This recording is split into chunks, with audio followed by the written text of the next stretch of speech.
Tere,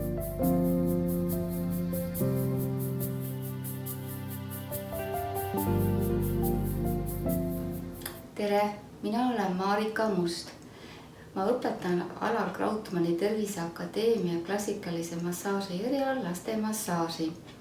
Laste massaaži eesmärk on saavutada normaalne lihastoonus, mis tagab ka lapsele normaalse liikumismustri. Väga oluline on, et laps läbiks kõik etapid motoorsete oskuste arengus. Oma kursusel õpetan õpilastele erinevaid massaaživõtteid, millega saab mõjutada lihastoonust. Samuti näitan tegevusi, mis aitavad kaasa ja toetavad lapse sensomotoorset arengut.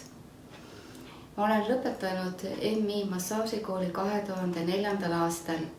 Juba baaskursuse õpingute ajal tundsin suurt huvi laste massaaži vastu ning pärast selle lõpetamist jätkasin õpinguid laste massaažiterapeudi erialal.